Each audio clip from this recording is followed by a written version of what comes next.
Welcome, everyone. I want to remind you to please mute yourselves. If you have any questions, you can put it in the chat box, or just wait until the last 15 minutes when we'll open everything up to questions. I feel like shouting out to everybody like it's romper room or something, but I won't. Hi, everybody. As a child, I was never called out on romper room because back when I was growing up, there were more Julies than Julias. And so I don't want to make anyone feel left out. So I'm not gonna call people out. Hi to all. Oh my gosh. Well, I want to welcome everyone here tonight. The first reason I am so excited is that I have someone from my hometown participating as one of the priests today. From Hattiesburg, Mississippi is Julia Mitchner. So tonight we have Julia Mitchner and Janet Tidwell. Julia is at the Cathedral of St. Philip. Janet is a deacon with the Diocese of Atlanta. And the topic tonight is Brave Enough to Speak, Two Women Talk About Race. Julia grew up in Hattiesburg, Mississippi. She attended an affluent all-white neighborhood school until she was 12. And they went to junior high and high school in a very racially and socioeconomically diverse setting. Julia grew up swimming and playing tennis with other white children at the local country club where her father pastored an African-American church and was an active member of the NAACP. Her father was a staunch Democrat and her mother an avid Republican, like my family, which sometimes led to the two having passionate disagreements in the parking lot of the family's favorite Chinese restaurant. Julia graduated from Davidson College with a BA in English Literature and received her Master of Divinity degree from Yale University. She worked for 2 years as a hospital chaplain at a Level 1 trauma center in Charlotte, North Carolina. After being ordained in 2000, she served on the staff of Christ Church, Charlotte, and then at St. Paul's Church in Winston-Salem, North Carolina, focusing on the areas of outreach, mission, and Christian formation for children and adults. From 2010 to 2019, Julia spent much of her time engaged in the ministry of motherhood. She did supply work at St. Paul's Church, Cleveland Heights, Ohio, and served as priest associate at Christ Church, Macon, the mother church of the Diocese of Atlanta. Julia currently works part-time as a priest associate at the Cathedral of St. Philip and is passionate about preaching, teaching, writing, and engaging people in the great story of our redemption in new and creative ways. Julia and her husband, Jack, have 2 children, Sanders and Margaret. Janet was born and raised in Detroit. Janet attended Wayne State University, Detroit, and University of Wisconsin.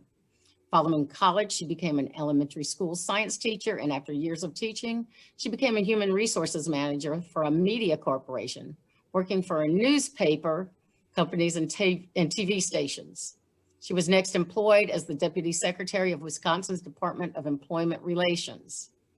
Janet moved to Georgia in 2004 and was ordained to vocational diaconate in 2011. In 2014, she was installed archdeacon and was assigned as Archdeacon of Formation in 2017. She currently serves the Diocese of Atlanta as a trainer for the beloved community, dismantling racism, safeguarding God's children and people called to transformation, asset-based community development, and as a consultant for the Congregational Assessment Tool, and has recently been asked to become a member of the Commission on Ministry. She currently serves on the board of directors for Macon Volunteer Clinic and the Jazz Association of Macon. Janet was widowed in 2003 and is the mother of 2 daughters and has 4 grandchildren and a son-in-law. Unfortunately, these women have nothing to do. So we want to thank you so much for taking your time and being with us here. Janet, I believe you are going to give us an opening prayer for this evening, and then I will leave this open to the 2 of you. Thank you again. Yes, we always like to start with prayer. So the Lord be with you. And also with you. O God, who created all peoples in your image, we thank you for the wonderful diversity of races, ethnicities, and cultures in this world. Lord, grant us inquiring, open minds so that we may listen and speak truth to one another in this safe space. Show us your presence in those who differ most from us, until our knowledge of your love is made perfect in our love for all of your people. Through Jesus Christ, we pray. Amen. Amen. Okay, well, Nora, thank you for that welcome, and thanks to all of you for joining us. Janet and I have been so excited about this evening. We titled our conversation tonight, "Brave Enough to Speak It." Brave enough to speak it, yes. And we actually, that's sort of something that we took off of Amanda Gorman's wonderful poem that of hers that she recited at the inauguration, where she talks about brave enough to see it, brave enough to believe it, of the new vision. And so we decided we wanted to try to be brave enough to speak some things tonight, even though I have to confess that I don't feel especially brave. But we'll all hold hands together and do this. But I've been looking forward to being with you all so much. Janet and I have sort of a brief outline of various topics we wanted to talk about. We're each going to share some of our stories, and then we'll open it up for everybody. The first thing we wanted to talk about, I almost forgot, Janet. She gave us a wonderful subtitle, actually a second subtitle to our talk, Brave Enough to Speak It, two women talk about race. Our second subtitle is "A Debutante from Mississippi and a Motown Maven from Michigan Come Together to Discuss Race." So that was Janet. That was awesome. So, as Nora said, I grew up in Mississippi, in the southern part of the state, which, if you know anything about Mississippi, you know that does make something of a difference. South Mississippi tending to be a little bit more progressive and diverse than the northern part of the state, but it's all relative, of course, really. The first thing we wanted to talk about was our thoughts, beliefs, and experiences about race as we were growing up. And the first thing I want to say is that, honestly, strange though it sounds, growing up in Mississippi, although maybe it's not strange in a way, I didn't really grow up talking about race or hearing race discussed. It was not discussed much in my family, despite the fact that, as Nora read in my bio, my father, for a while, pastored the only African-American Presbyterian church in my hometown, and was a card-carrying and faithful member of the NAACP, and had very progressive views compared to most Mississippians on the topic of race. It still was not something that we talked about in our family very much. Just a little bit of background. My parents were from very different backgrounds. My mother grew up in a very privileged, fine old Southern family, whatever that means. And my father grew up in a family that was from a rural part of Tennessee. And in the Great Depression, they lost everything they had. And my father had to work his way through college, and he came from a very different background. And so the two of them, we didn't discuss a lot of topics of race in class in general.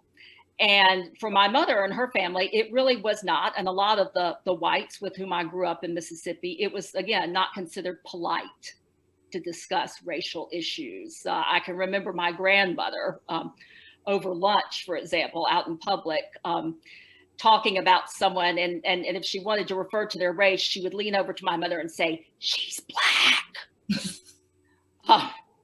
And so it was almost as if, well, I think in her view, being conscious of race was something that was not polite to do. And so this was one of the reasons, well, I won't get into that now, but the book White Fragility talks about this very subject. And it really resonated with me, because I honestly didn't become very conscious of myself as being any race until I was an adult. And I think a lot of that was that in my hometown, the whites at least, did not talk about it. It was considered a taboo subject. I did go to an all-white elementary school, but then in junior high and high school, I attended a much more diverse school, both racially and socioeconomically. And as I said, my father pastored a Black church for a while, and was involved, had a good many Black friends, but they did not come to dinner at our house. Again, this was never discussed, but I talked with my parents in later years about it, and I know it was because my mother didn't want it. My father had Black colleagues. He was also a professor at the university in my hometown, and he had Black colleagues there, and he would go out and meet them for meals, but they did not come to our home. And my father died fairly young before I could talk with him about how this was for him when I was an adult. I always wish I'd had that opportunity. One other piece, and then I'm going to be quiet so Janet can talk. You might wonder, why did my father and mother end up together, and how they were so different in so many ways? And how did my father come to his more progressive views? Well, I'll just give you a little history. When he was first ordained, he was the associate pastor at a very large Presbyterian church in Birmingham, Alabama. And he was actually at that church and had friends serving at some of the churches to whom MLK's letter from Birmingham jail was written. And I think that's one of the reasons he didn't talk more about race, that he lived with a long, long time sense of shame about not speaking out more during the 60s in Birmingham and not using the pulpit more, even though he was the associate and probably would have been run out. But he carried with him a lot of shame over that all his life, and I think was always trying to make up for that and compensate for that. Wow. Yes, we grew up a little bit differently. I grew up in Detroit, and we were not poor people. We were probably what you would call middle class, but maybe Negro middle class. I mean, we lived in a section of town that was mostly African American, or Negro, as they used to call it then. We lived in a house. My brother and mother and father, we lived there together. My parents were college graduates, and they went to HBCU, Florida A&M University, which it is now, and they graduated from there in the late 30s. So it was a little different for us. But he came back to Detroit. My mother was from Detroit. My dad was from Miami. And they decided to go north, where there might have been more opportunities for work. My mother immediately got a position as a teacher, which she had worked a little bit as a teacher in Florida, and when she came there, she got a job there.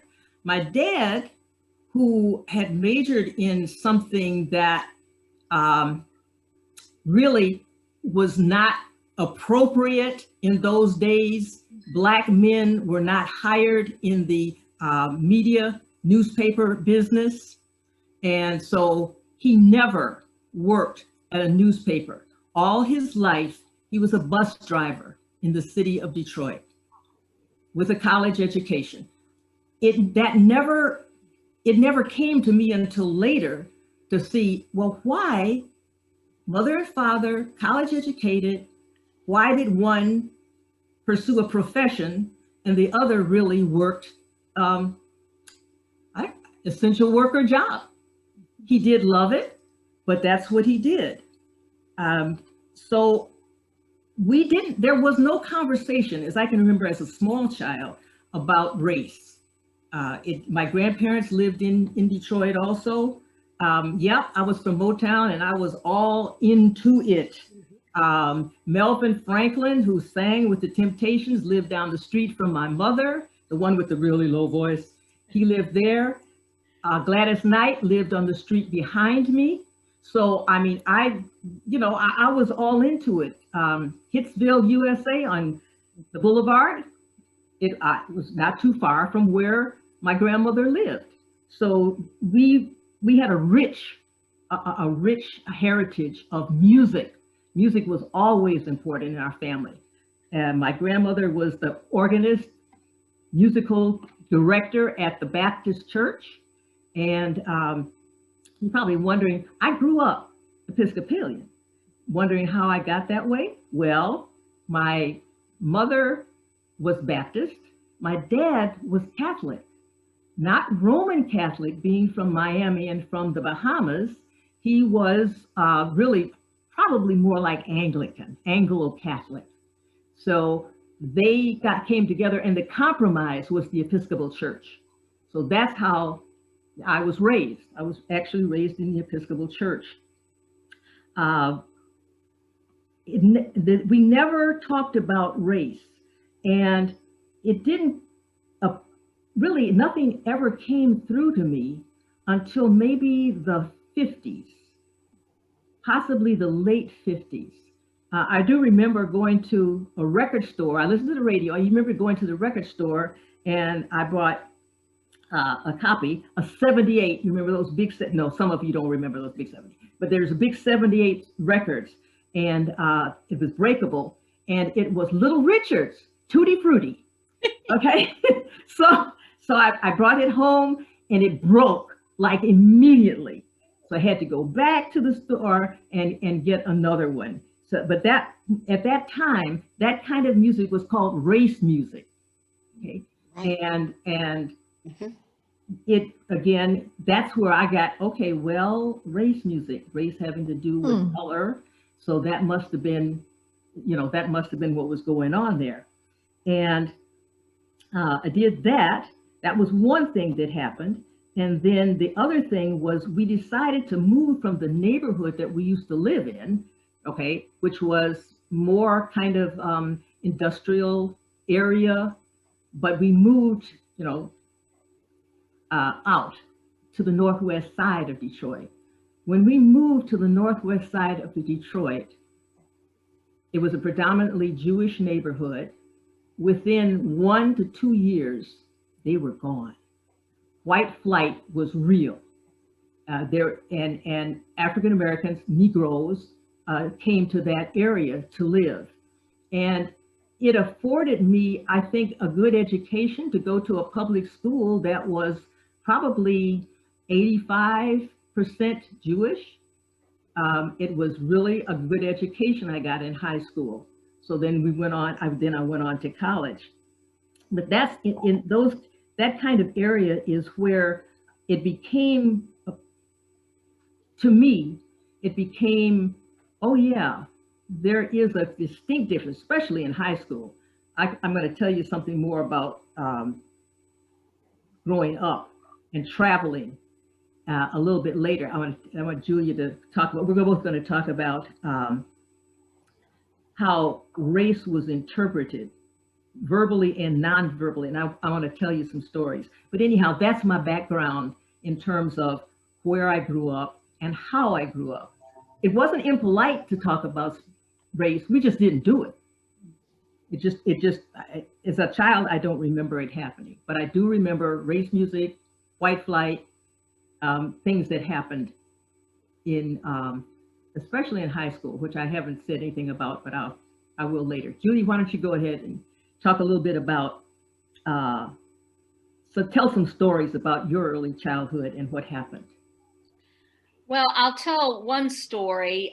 It's actually one of my earliest memories because I was not born in Mississippi. My father was finishing up his PhD at Indiana University in Bloomington, Indiana. So I too hail from, strictly speaking, from the upper Midwest, Janet. But so I was born in Indiana and lived there for the first 3 years of my life, and actually almost first 4 years. And then we moved to Mississippi. And one of my earliest memories is of my mother walking with me downtown. And I was an only child, and she liked to dress me like a princess. And I was all in one of my little smocked dresses and my Mary Janes. And apparently, I don't remember this actually happening, but my mother I remember her talking about this, that as we were walking downtown, she said a nice older Black woman passed us by and carried on about me and said what a beautiful child I was and how beautifully dressed.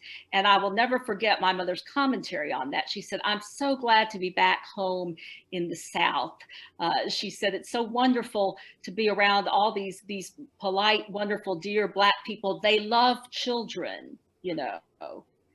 And so, and it didn't strike me. I mean, I was a young child when she told me about this, when she made this remark, but that was that was the stereotypical kind of context, I guess, in which I knew people of other races, was people who cared for me in the church nursery, our housekeeper, my grandmother's housekeeper, who I counted as one of my best friends growing up. I mean, I'm sorry, at the risk of sounding like have come straight out of the Help. I had those relationships. Those were the Black people I knew, and I loved them. There weren't very, very many that I knew. I loved our church sexton, a man named O.D., who would, when we were having youth group and our parents wouldn't let us have soda, he'd slip us at the time in the 70s, you could have, you know, a Coke for 25 cents, and he'd slip us quarters and let us get sodas. But those were the relationships I had. And so my, I think, sense was that Black people were lovely, very nice people. And my mother told me that they liked me because I was a child and Black people liked children. But that was, it was limited until I got to junior high school, at which point we moved out of we had neighborhood schools and public schools in Mississippi at that time for elementary school. And then in junior high and high school, our town was not big enough to have more than one high school. And so we all went together, and some formative experiences for me there took place in high school band, which was, I would wager, perhaps the most integrated activity at my high school. Our classes were not especially integrated, which strikes me as incredibly odd. College prep classes were more integrated, but I took a lot of AP classes. And I'm so shocked and horrified now. I wonder, in fact, I want to ask some friends about this, why there weren't more Black students in AP classes. I have friends from high school who are Black, who are incredibly brilliant people, who were clearly capable of doing the academic work, yet these AP classes were almost all white. And there were white students in there who, quite frankly, were not capable of doing the work. So at that time, the lights started turning on a little bit. Not to say that I was completely naive about that. There was the whole piece about my father, for example, not being allowed by my mother to bring Black colleagues home for meals. But again, it was just it was a taboo subject, and we didn't even talk about it in band. We were good friends together in band, and I have lifelong friends of both Black and white friends from high school band that I still keep up with today, but we did not discuss it. We just kind of got on with it. I don't think we thought of it as bad that we didn't discuss it. It was just, I do think it was taboo though.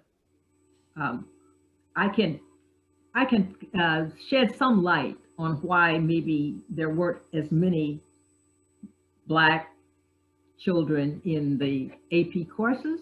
You're right. It wasn't because we weren't smart. It was, we had school counselors who we spoke with, and they guided us in a different direction, more toward the vocational side of education. And many assumed that you were not going to college. I grew up, at 5 years old, I was saying, what college? I'm going to college. But the majority of other kids did not. They did not have that experience. And the counselors, the school counselors, did not help it, because we were guided on a completely different track. And that's part of the systemic racism that to some extent still exists today. It hasn't gone away. I want to tell you about a couple of experiences that I had that I will remember. I'm old, okay? These things happened when I was young. At about 8 or 9 years old, we traveled to Florida almost every summer by car, and because my other grandparents were in Miami. We'd leave Detroit and travel by car through Ohio, Michigan, then Ohio, and then you cross the Ohio River into Kentucky. As children, that age, we were told that things would be different when we crossed the Ohio River. We would not be allowed to go into the bathrooms in the gas stations when we filled up for gas. We went to the bathroom along on the side of the road, and I remember doing that. I remember one time, Kentucky and Tennessee were bad, but Alabama and Georgia were worse. And then when we got into Florida, it would be a little different. But I remember one time we must have been, I remember mountains, so it must have been maybe Tennessee. It could have been Georgia, North Georgia that we're in, and we stopped for gas. My dad pumped the gas, we stayed in the car, and it was hot. You know, we didn't have air conditioning in cars then. So it was hot. My brother jumped out of the, we said we wanted to get something to drink. He jumped out of the car and he ran to the water fountain. Of course, there were two water fountains, right? One was a very nice water fountain. The other was a rather dirty, well, you could say filthy water fountain. He drank out of the clean water fountain. He didn't read colored only, or maybe he was supposed to know there was color only. That was the time that I saw my mother the most frightened I think I ever saw her. She said, "Get back, get in the car immediately." We got in the car immediately and we paid for the gas and left because we didn't know what might happen if somebody had seen him drink out of the colored or the white water fountain. And that's when we were like I said, 8, 9, maybe, I don't think I was even 10 when that happened. So we knew, I grew up knowing, of course, that, yeah, obviously there was some kind of difference in certain states, not where I live necessarily, but in other states, yeah, it was a lot different. The other thing that happened was in Detroit, I love to dance. Anybody knows me, like, I still love to dance. And I love square dancing. I loved all kinds of dancing. But there were 6 friends of mine, they're all female, and we went to a square dance at a church. We were preteen, we weren't teenagers yet. And we went to a square dance at a church, a congregational church. I know exactly where it is in Detroit today. It's a large congregational church. And we went there. It was a Girl Scout dance. We went there and just sat down. We were the only Negroes in the hall. We sat there, and you know, it takes 8 people to make a square, right? So we didn't, nobody said anything to us. Nobody came up to ask us to dance. We didn't go out and ask anyone to dance either.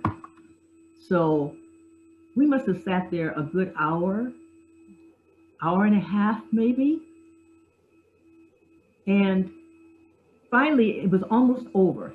The dance was almost over, and the 2 ladies came over to us and they said, "You all might as well leave.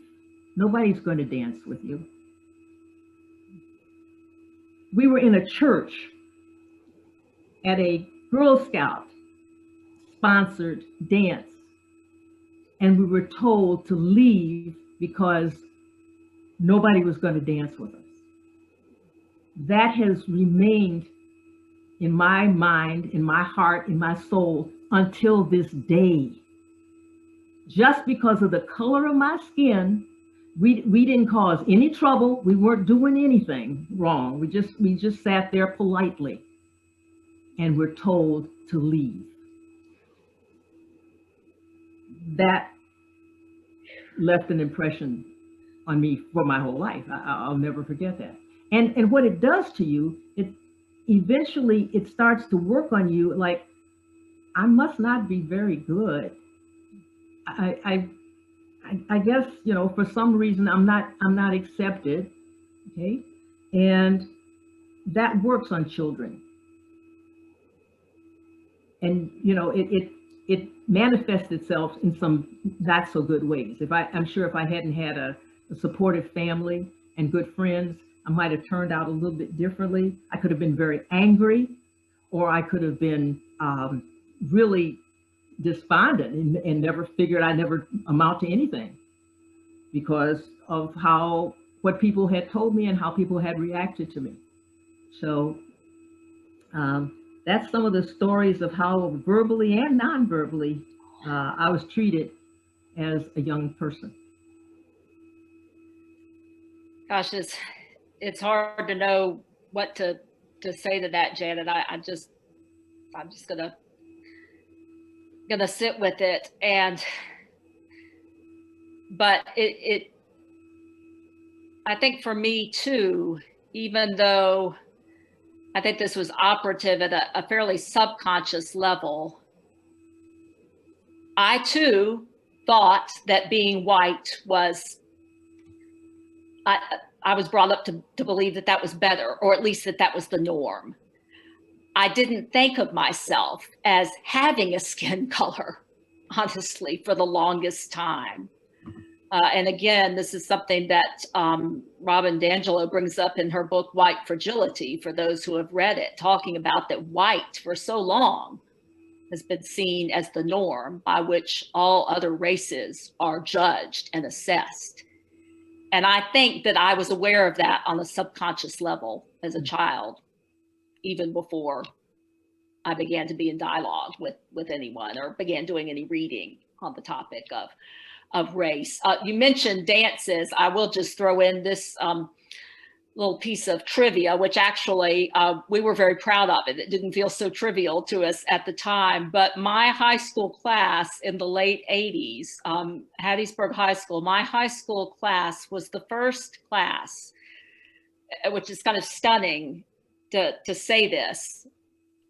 You're talking about dances much earlier, the square dance you attended, but my high school class in the late 80s had the first integrated school prom in my hometown. We were determined to make that happen, and we did. Again, it wasn't something we talked a whole lot about from a philosophical standpoint, just that a bunch of us were friends with each other and we didn't want to go to different dances. Yeah, I didn't hear about that kind of separation about proms until I moved here. I didn't hear, our proms were always integrated, and it was very open. And so when I heard that, it was like, what? What, really? But so all of this shaped the way I proceed today. And I'm gonna talk a little bit about how what I do today relates to what I experienced in childhood. Went through high school. Like I said, it was predominantly Jewish high school, so I knew a lot about lox and bagels way before they were popular everywhere else, and that was just fine. And then went on to college. And in college, the first year that I was there, I was introduced to a sorority sister, and her name was Charlene Hunter, and she was there for only 1 year. We talked a lot about sorority things, but we also talked about race, because there was a lot. This was in the 60s now, so there was a lot of talk about race. I never knew that she left Wayne State University after 1 year to integrate UGA with Hamilton Holmes. And she never mentioned it. I don't know why, but I found out later that that's who went. I said, that's Charlene. I'm seeing her on television, escorted by police, and I said, oh my gosh, that's Charlene. Oh, her book, yeah. Yeah. So Charlene Hunter Galt, actually, I went to school with. So I was starting to get a little more want to do some proactive things, and fast forward, we moved from Michigan, we moved to Iowa and then to Wisconsin. And I got very much involved in something called study circles on race. And it was a community-wide project. Actually, it was a nationwide, because it's not called study circles on race anymore, but it still is in existence. And what we did, well, I got involved in discussions, conversations. There were like 10-week conversations with people from differing backgrounds and ethnicities and cultures and religions. It was a very diverse group of people. I got involved in that, and I liked it. I think that I began to know about others, and they began to know about me because we met every week and talked.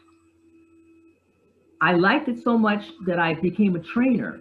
So I did the training, and I was working too, but I did the training afterward with groups of people, and it was a wonderful experience. When I moved down here, I heard of something in Macon called the Center for Racial Understanding. So I went there, and I dropped in, say, hey, how are you? And to my amazement, they were talking about doing some conversations, so community-wide conversations.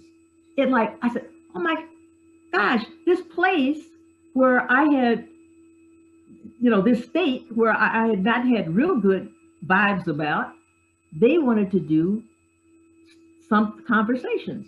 I said, hey, I've done that up north. And they said, well, why don't you do it down here?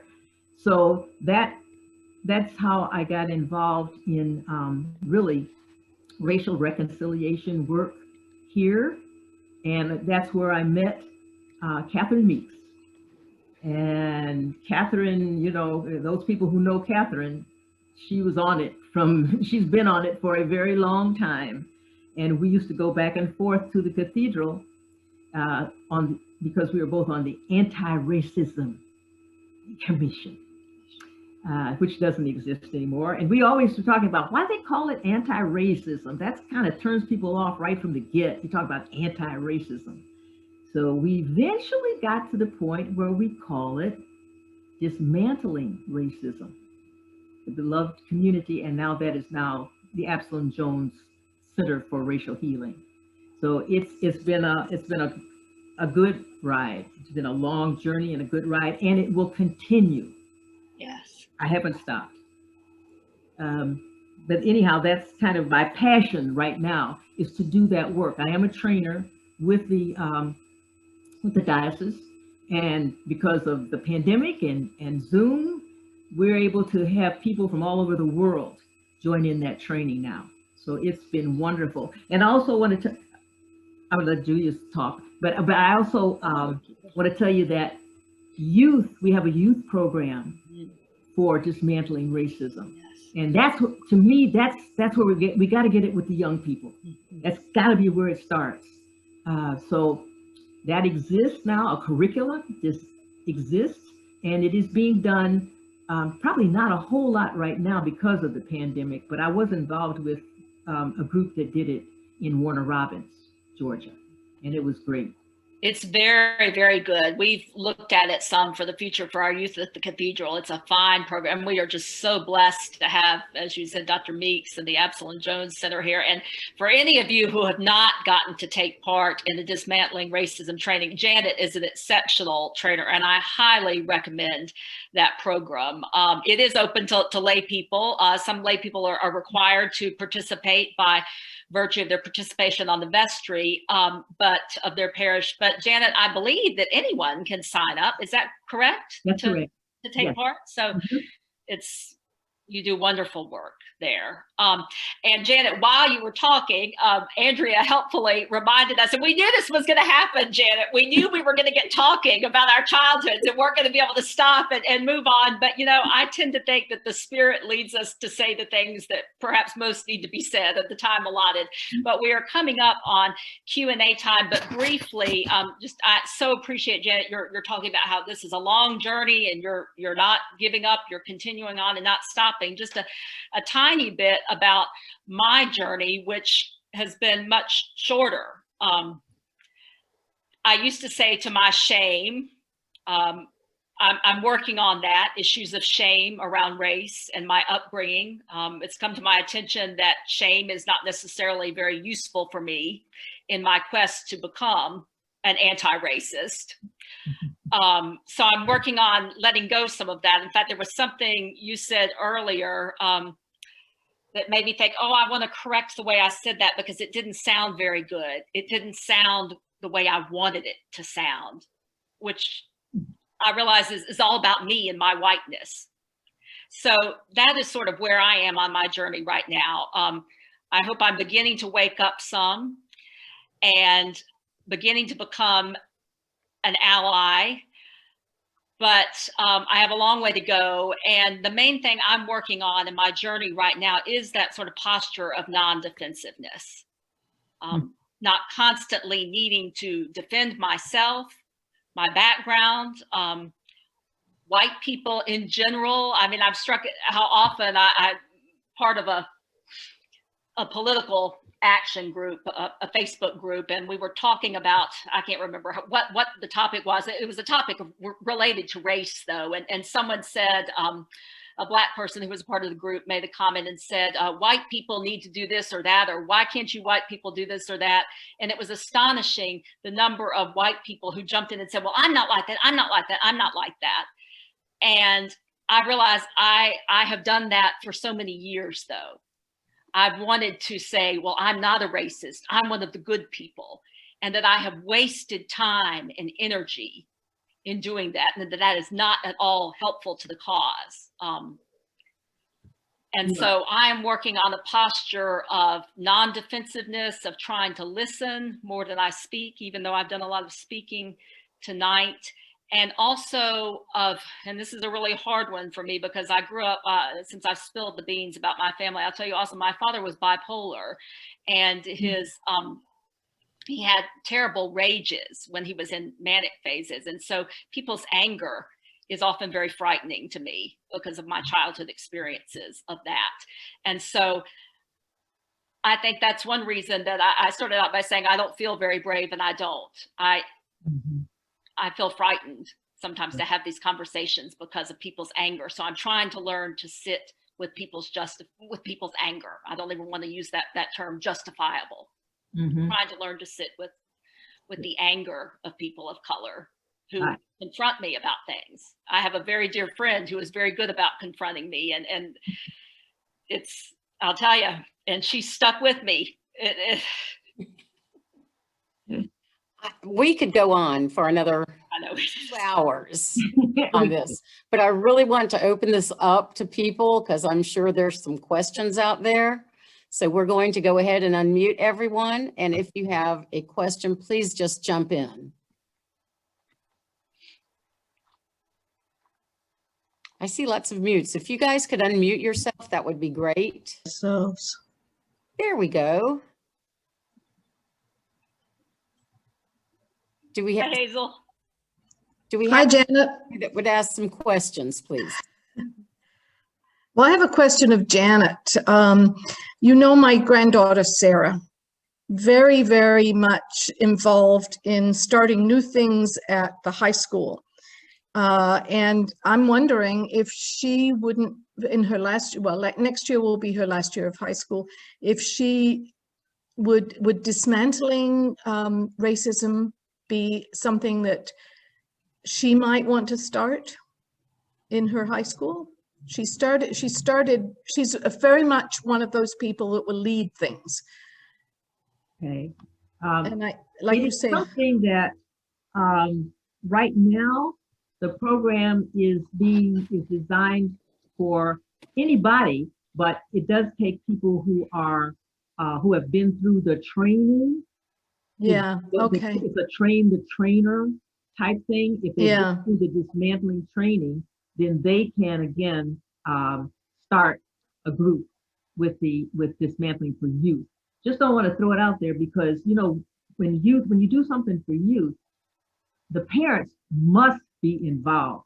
They have to be, because they some of them will say, what are you teaching my child? What are you going to, are you Yeah. brainwashing my child? So we try to have the parents involved along the way. They don't have to come to the session, but they have to know what's going on. Yes, they do. And that has to be a person who can been through the program and knows exactly what to do. So it usually takes an adult leader? Yes, at least one. I did it with another priest. So we did it together with a group of teenagers, and we did it as a lock-in over a weekend. It can be done as a lock-in, or it can be done in... I could see it would take that much time. Oh, yeah. Six sessions. Yeah. Mm-hmm. So you really got to find, I don't know what church he belongs to, but usually it's somebody at the church who will be involved in the program, and then they can get the curriculum and do it. Okay.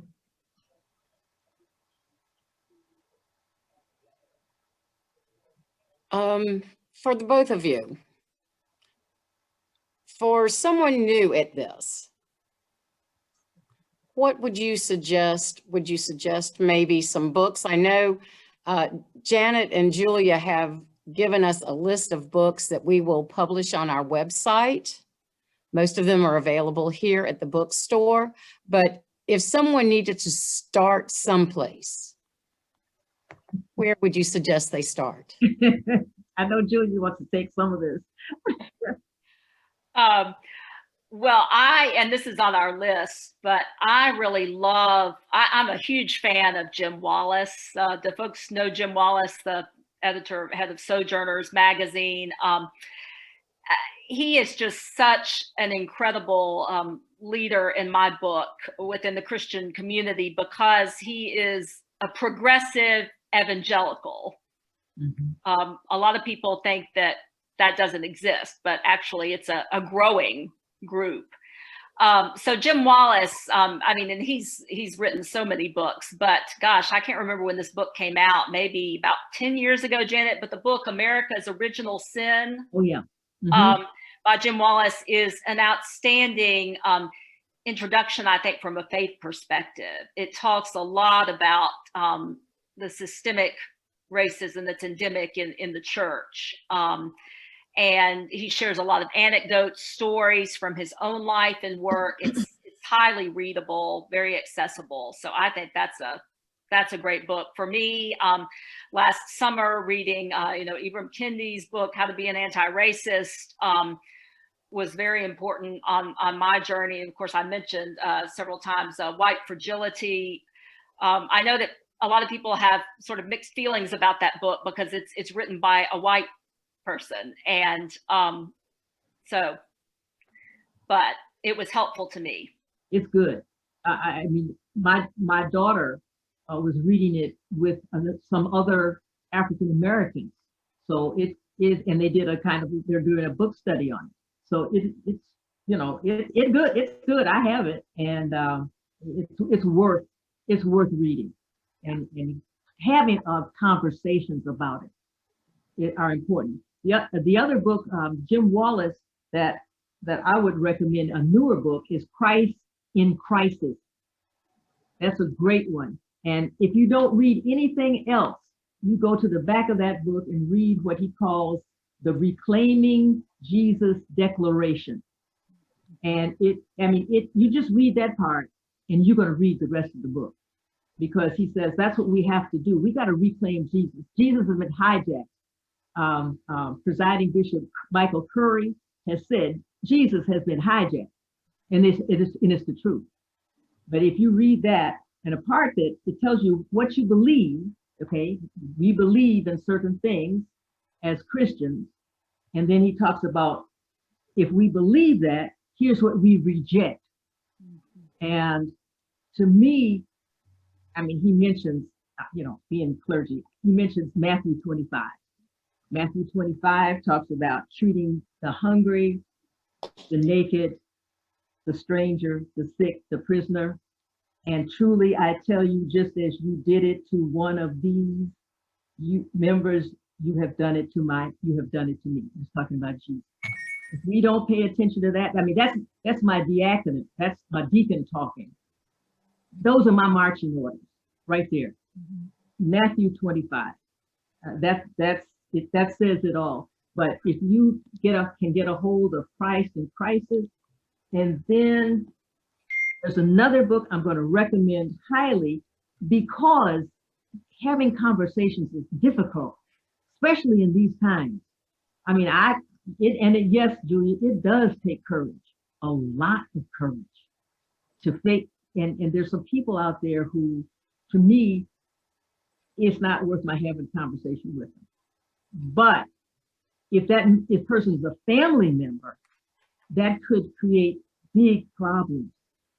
And one of the books that I really like is called Talking Together, Getting Beyond Polarization Through Civil Dialogue. And it's written by Kay Collier McLaughlin. I like this book because she actually engages in conversation. It's conversational. It's really easy to read. But then with it, after the conversations with these different people or by these different people, they're questions. So you can take the book, you can read the different, I'll just tell you some of the people that there are a group of people, they're founders of something called Unlearn Fear and Hate, because what they're saying is we are not born with hate. No, nobody. We are not born with it. We learn it. And and this group is saying, if you learn it, you can unlearn it. That's their premise. There's also one of the Suzuki teachers. They interviewed him. They interviewed Stacey Sauls, a bishop in the Episcopal Church, and Jim Brown, NFL, legend. But all that is in this book, and I highly recommend it. What is it called, Janet? Talking Together, Getting Beyond Polarization Through Civil Dialogue. That would be good. Yeah, that's a good one. And what about the book Cast? Oh, that's a must read. I go to St. Luke's, and we are doing our Lenten study with Ebenezer Baptist, and we're doing the book Cast. Yes, that's perfect. Because I picked up I haven't finished it yet, but I picked it up and I just read the first 2 chapters of it. Whoa! I know, it's like, oh, my face. Yeah. I'm so glad to hear about that, Mary. And that actually, if it's all right, I'd like to ask a question of the assembled group. And that is, what, if any, experiences have you all had of engaging the topic of race in your parishes? Or have you not had any? And if you have they been integrated groups, interracial groups, or have they been all people of one race? I'm just curious to hear if anybody would like to. In the past, I would say 9 months or so, St. Luke's has done several things. We've had Sunday night meetings, and oh gosh, and see, I've done a couple things through Catherine Meeks, and I really like her and her ideas and what she's doing. But Ed Bacon, our interim, has led us through different discussions. And there have been so many, my brain is like mud. But we've done quite a bit. I can't remember all the books because I didn't go to some of them, but there's been quite a few where we focused on, well, during the riots, we had discussion groups amongst ourselves, and the number of African Americans and people from the islands and all who have participated kind of in ratio of our population. So it's a heavier white population church. But there are a couple people who are good, steadfast attendees. And it's been the discussion. Oh, and then our Sunday school classes, the forums have been, we've had, the guy who's in charge of the Fed in Atlanta, I forget what his name is, but he's fabulous. And he's leading like a group effort for economic equality. So I wish I could remember all of this, but we've done had several good conversations between Sunday school classes and our Wednesday night classes, touching on the differences between the all the colors of the people and the economic effect and the kids and the sociological things. So it's been really educational for me. That's great. That's great that you're doing that. Yeah, it's a lot of churches are not, and are even fearful of bringing it up because of the pushback that they get. It's just horrible right now, and Yes. it does take a great deal of truth and honesty and courage. And I found that if you can find common ground about something, I mean, people who are vastly different you can find something that you agree on.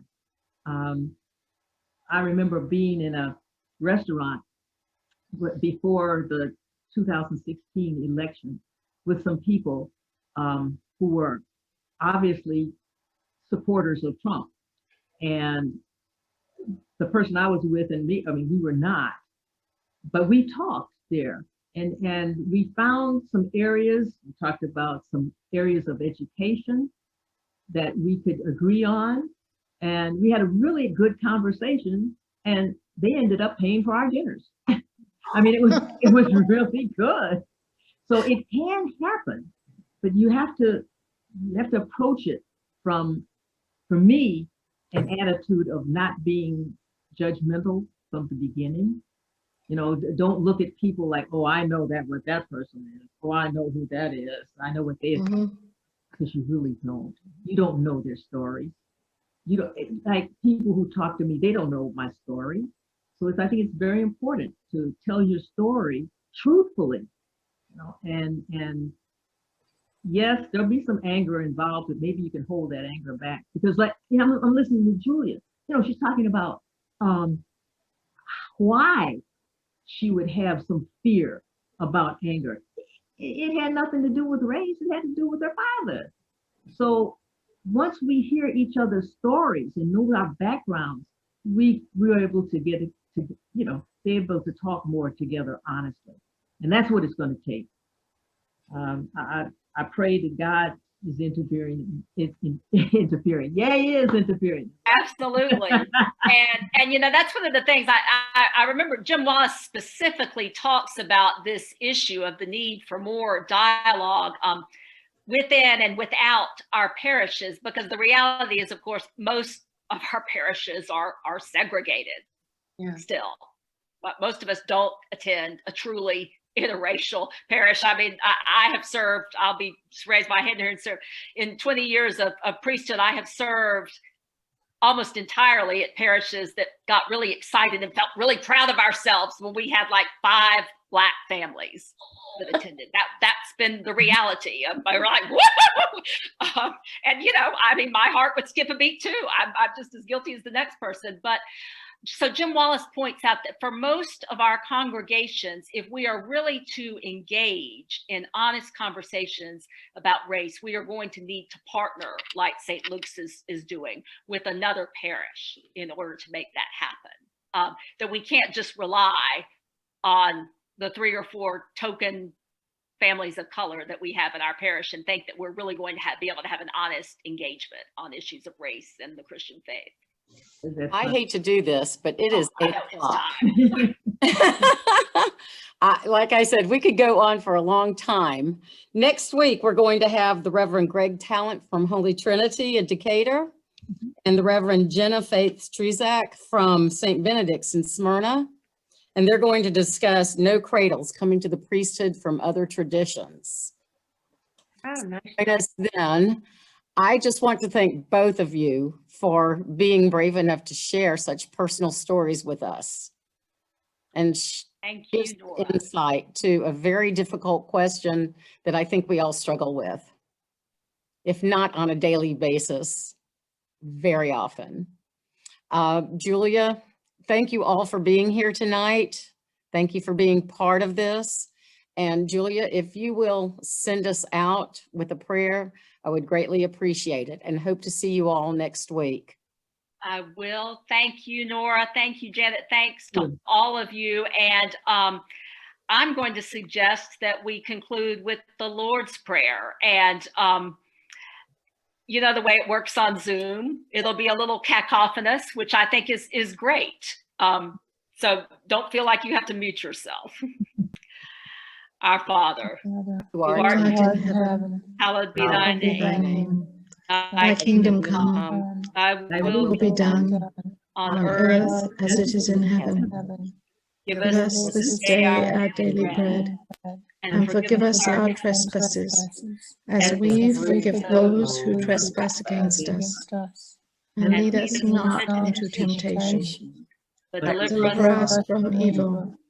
for For thine is the kingdom, the power, and the glory, forever ever and ever.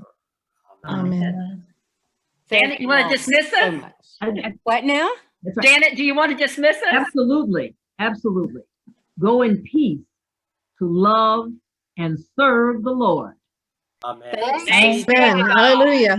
Thank you all very much and good night. I'll throw that hallelujah in there. You don't have too many more days. Right. We got to bury the hallelujahs. Good night, Bye-bye. everyone. Bye-bye. Bye. Everybody. Everyone. Thanks, Nora.